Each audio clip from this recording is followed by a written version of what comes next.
For 5 years, my wife and I saved every single penny we earned.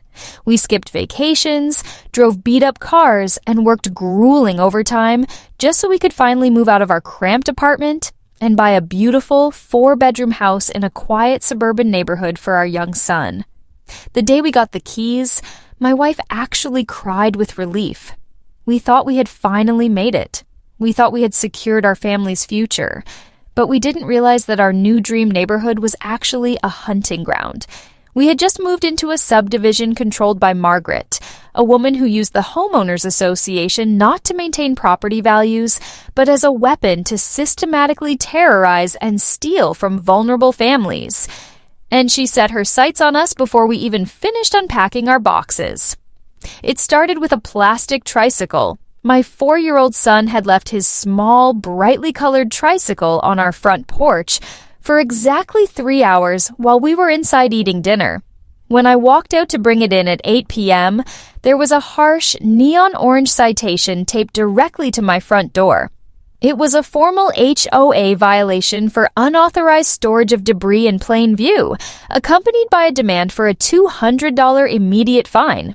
I thought it was a joke or an automated mistake. It was a child's toy, not a rusted-out car on cinder blocks. But when I logged into the HOA's online portal the next morning to dispute the ridiculous charge, the balance wasn't $200. It was $1,200. According to the portal, I had been hit with the initial fine, a late processing fee, an administrative review fee, and a staggering $500 compliance failure penalty because the tricycle had technically been on the porch past 5 p.m. I immediately called the HOA management number, and Margaret answered. She didn't listen to a single word of logic. Her voice was ice cold and dripping with artificial authority. She told me that the bylaws were absolute, that ignorance of the rules was not an excuse, and that if I didn't pay the $1,200 within 48 hours, she would initiate emergency collection procedures. I tried to explain that we had just spent our entire savings on the down payment and the moving trucks. I practically begged her for a simple warning. She just laughed, a dry, soulless chuckle, and told me I shouldn't have bought a house I couldn't afford to maintain. Exactly 3 days later, a certified letter arrived in my mailbox from a predatory local law firm representing the HOA. It was an official notice of intent to foreclose. Margaret had instantly converted the $1,200 fine into a property lien and was legally threatening to seize my family's home and evict us over a child's plastic tricycle. My wife was terrified, crying in the kitchen, packing boxes we had just unpacked, convinced we were going to be thrown out onto the street. But as I held that foreclosure threat in my hands, my panic slowly evaporated, replaced by a cold, calculating rage. Margaret thought she was bullying a helpless young father who would just roll over and take it. She didn't know that for the last 10 years, I have worked as a Senior Forensic Data Analyst for a major international auditing firm. My literal job is tracking down hidden digital assets, piercing corporate veils, and finding money that corrupt executives try to hide. She wanted to audit my front porch, so I decided to audit her entire life. If you want to destroy a corrupt organization, you don't fight them on their own terms.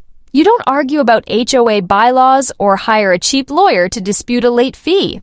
You go straight for the financial arteries. I told my wife to stop packing, locked myself in my home office, and booted up my encrypted work terminal. I bypassed the standard HOA resident portal entirely and started pulling the deep-level public tax filings for the Homeowners Association, which was registered as a 501c4 nonprofit corporation. I wanted to see exactly where my $200 fine was supposed to go. It didn't take a forensic expert to see that the books were completely fabricated. The HOA was pulling in over $400,000 a year in mandatory resident dues. Yet the neighborhood landscaping was dying. The community pool had been closed for maintenance for 3 years, and the streetlights were constantly burned out. The financial statements Margaret filed with the state were incredibly vague, listing massive, unexplained expenses under categories like miscellaneous legal counsel and third-party vendor contracting. But what caught my immediate attention was the revenue column for code enforcement penalties. In a neighborhood of only 200 homes, Margaret was somehow collecting over $80,000 a year purely in fines. That wasn't just aggressive rule enforcement. That was a highly structured, predatory revenue generation scheme, but I needed to know the endgame. A corrupt HOA president stealing from the landscaping budget is standard, petty suburban crime. But threatening to foreclose on a brand new family over a tricycle? That level of extreme aggression meant there was a much bigger prize at stake. I needed to see her track record. I logged into the county clerk's digital database and ran a comprehensive historical property search for every single address in our subdivision over the past 7 years. I specifically filtered the search parameters to look for involuntary title transfers, property liens, and sheriff's auctions. When the query results populated on my screen, my blood ran completely cold. Over the last 7 years, Margaret hadn't just threatened people. She had successfully and ruthlessly foreclosed on 14 different families. 14 families had lost their homes, their equity, and their livelihoods because of escalating manufactured HOA fines for things like weeds in the driveway, the wrong shade of exterior paint, or a trash can left out an hour too late. But the most terrifying part wasn't the evictions. It was what happened to the houses immediately after the families were thrown out. I was staring at a massive, highly organized criminal enterprise masquerading as a neighborhood committee, and I had just found the smoking gun. In a normal HOA foreclosure, the bank usually steps in, or the house is sold at a public county auction to the highest bidder to satisfy the debt. But that wasn't happening in Margaret's neighborhood. I pulled the specific deed transfer records for all 14 of the foreclosed homes. Every single one of them had been auctioned off at wildly undervalued prices, completely bypassing the open market. And every single one of them had been purchased by the exact same buyer, a mysterious, privately held corporation called Apex Property Management, LLC. Let's say a family owned a house worth $400,000 and they had paid off half of their mortgage. Margaret would hit them with arbitrary fines, aggressively escalate the debt to $15,000 in legal fees, and force a rapid foreclosure. Apex Property Management, LLC would then swoop in, buy the deed at the rigged HOA auction for pennies on the dollar, quietly pay off the remaining bank loan, and instantly take possession of $200,000 in stolen home equity. A few months later, Apex would flip the house on the open market for full retail price, walking away with a massive, untraceable cash profit. It was a brilliant, horrifying, and incredibly illegal racket. I needed to know who was behind Apex Property Management. I accessed the state's corporate registry database and pulled the LLC's incorporation documents. Criminals who operate at this level usually try to hide behind registered agents in Delaware or Wyoming, burying their identities beneath layers of corporate anonymity. But Margaret wasn't a criminal mastermind. She was just an arrogant suburban dictator who had gotten away with it for too long. The registered agent for Apex Property Management was a man named Richard Vance. I ran a quick background check and cross-referenced the name with my neighborhood data. Richard Vance didn't live in our subdivision. He lived 30 miles away in a multi-million-dollar gated community. But a quick dive into his public social media profiles revealed the ultimate connection. Sitting right there in high-definition family reunion photos on Facebook was Richard Vance, holding a glass of wine and smiling with his arm around his sister, Margaret. The entire picture snapped into brutal, undeniable focus. Margaret was using her unchecked power as HOA president to manufacture fake violations against vulnerable families. She would legally steal their homes using predatory foreclosure laws and then hand the properties over to her brother's shell company. They were systematically laundering millions of dollars in stolen suburban real estate equity, splitting the profits, and destroying lives in the process. And she was about to try and do it to my family. I leaned back in my chair, looking at the mountain of digital evidence I had just compiled. I wasn't just going to dispute a fine anymore. I was going to send them both to federal prison. When you uncover a $1 million interstate wire fraud and real estate embezzlement ring, you do not call the local police. Local cops deal with noise complaints and stolen bicycles. They do not have the jurisdiction, the training, or the forensic accountants required to dismantle a complex corporate shell game. If I showed my evidence to a local precinct, Margaret would just use her expensive lawyers to bury the investigation in procedural delays. I needed an entity with absolute, overwhelming, and terrifying authority.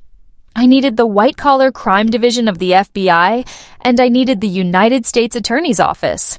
I spent the next 48 hours doing absolutely nothing else but building the perfect prosecutorial kill shot. I didn't just print out a few screenshots. I built a massive, meticulously organized digital and physical dossier. I mapped out the entire money laundering flow using data visualization software. I included the original deeds, the fake HOA violation notices, the rigged auction documents, and the final sale prices of all 14 stolen homes. I calculated the exact dollar amount of equity they had stolen over the last 7 years, $1.2 million. I even proved mail fraud and wire fraud because Margaret and her brother had used the U.S. Postal Service and interstate bank transfers to execute their scheme. I put everything onto an encrypted hard drive, placed it in a heavy binder, and drove directly to the regional FBI field office in the city. I bypassed the standard tip line desk and specifically requested an immediate sit-down with an agent investigating corporate racketeering.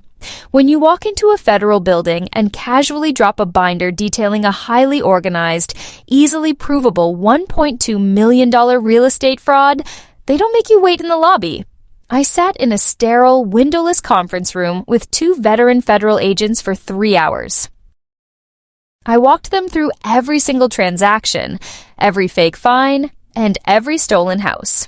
I showed them how Margaret was currently trying to use the exact same illegal mechanism to seize my home over a child's tricycle. The agents didn't speak much, but I watched their eyes widen as they verified the public records on their own laptops right in front of me. This wasn't a complex, difficult-to-prove Wall Street conspiracy. This was raw, stupid greed, leaving a massive, highly documented paper trail. At the end of the meeting, the lead agent closed my binder, looked me dead in the eye, and told me to go home, act completely normal, and absolutely not pay the HOA fine. The federal government was taking over. 2 weeks passed. My wife was a nervous wreck, but I assured her that we were entirely safe. Margaret, however, was operating under the delusion that her plan was working perfectly. She hadn't received a check from me, so she aggressively escalated the timeline. She scheduled a mandatory emergency HOA town hall meeting, and the primary item on the agenda was the formal public authorization to auction off my house. She wanted to humiliate me in front of the entire neighborhood as a warning to anyone else who dared to question her authority. The meeting was held in the cramped basement of the community clubhouse. The room was packed with terrified, silent residents who lived in constant fear of Margaret's clipboard. Margaret sat at the front table, flanked by her 2 loyal, clueless board members, looking like a queen holding court. When she called my name, I stood up calmly and walked to the front of the room. She practically vibrated with smug satisfaction as she picked up her microphone and read my crimes to the audience. She loudly declared that I was a delinquent, irresponsible homeowner who had ignored multiple citations, accumulated thousands in fines, and was now a financial liability to the community. "The board has no choice," Margaret announced dramatically, looking down her nose at me. "To protect the integrity of our neighborhood, we are officially finalizing the foreclosure of your property. The auction will be held next week. You have 30 days to vacate the premises." She expected me to yell. She expected me to cry, to beg for my house, or to try and argue about the tricycle. The entire room was holding its breath. Instead, I just smiled. It wasn't a friendly smile. It was the cold, dead smile of a man who knows a secret that is about to ruin a life. "Margaret," I said, my voice echoing clearly through the silent room, "I'm not going to argue with you about the foreclosure, but I am curious. When my house goes to auction next week, is Apex Property Management going to buy it for 20% of its value, just like they did with the last 14 houses? And does your brother Richard know you're still using his LLC to launder the stolen equity? The absolute silence that fell over that room was deafening. Margaret's smug, arrogant expression completely vanished, replaced by a look of sheer, unadulterated terror. The color drained from her face so fast, she looked like a ghost. She dropped the microphone, and it squealed with a loud burst of static. She tried to speak, to yell at me, to call me a liar, but no words came out. She knew exactly what I had just said. I had just casually read her criminal indictment out loud in front of 100 witnesses. But before she could even formulate a lie, the heavy metal doors at the back of the clubhouse violently swung open. We didn't hear police sirens. Federal agents don't use sirens when they are executing a synchronized, multi-target white-collar raid. They rely on absolute surprise. Through the open doors of the clubhouse, we could see the flashing blue and red lights illuminating the dark street. 4 massive, unmarked black SUVs had aggressively blocked the clubhouse parking lot, while another fleet of vehicles had swarmed Margaret's house right down the street.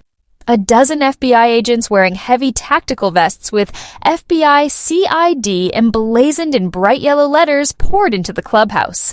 The lead agent, the exact same man I had spoken to in the conference room 2 weeks prior, walked straight down the center aisle, his eyes locked entirely on Margaret. The neighborhood residents parted like the Red Sea, pressing themselves against the walls in absolute shock. Margaret tried to stand up, her hands visibly shaking, babbling incoherently about a misunderstanding and demanding to call her lawyer. The agent didn't even slow down. He marched right up to the front table, grabbed Margaret by the wrists, and slammed them down onto the table to cuff her. "Margaret Vance," the agent said, his voice booming over the whispers of the crowd. "You are under arrest for conspiracy to commit wire fraud, mail fraud, and racketeering. Your assets are officially frozen, and your property is currently being seized by the federal government." I watched as they marched her out of the building in handcuffs. She looked completely broken, her reign of terror evaporating in a matter of seconds. But the FBI wasn't just hitting the clubhouse. At the exact same moment Margaret was being shoved into the back of a federal vehicle, another FBI tactical team was kicking in the front door of her brother Richard's multi-million-dollar mansion 30 miles away, seizing all the servers, bank records, and hard drives associated with Apex Property Management. The federal government doesn't just arrest you for stealing $1.2 million, they financially annihilate you. By the time the sun came up the next morning, Margaret and her brother had their personal bank accounts, their retirement funds, and their properties completely frozen under federal asset forfeiture laws. They couldn't even hire a decent defense attorney because every single dollar they possessed was flagged as the proceeds of a massive criminal enterprise. The fallout from the federal raid was absolute and devastating for the Vance family. Because the FBI had secured my meticulous data trail, and because Margaret and Richard had left such a blatant digital footprint, the federal prosecutors didn't even have to try hard. Facing 30 years in federal prison, Richard completely flipped on his sister to secure a plea deal. He handed over every single internal email, text message, and accounting ledger, proving that Margaret was the absolute mastermind behind the predatory evictions. 6 months later, Margaret stood before a federal judge. She looked 10 years older, stripped of her fancy clothes and her terrifying clipboard, wearing a standard Orange County jumpsuit. The judge didn't show an ounce of mercy for a woman who intentionally made families homeless for profit.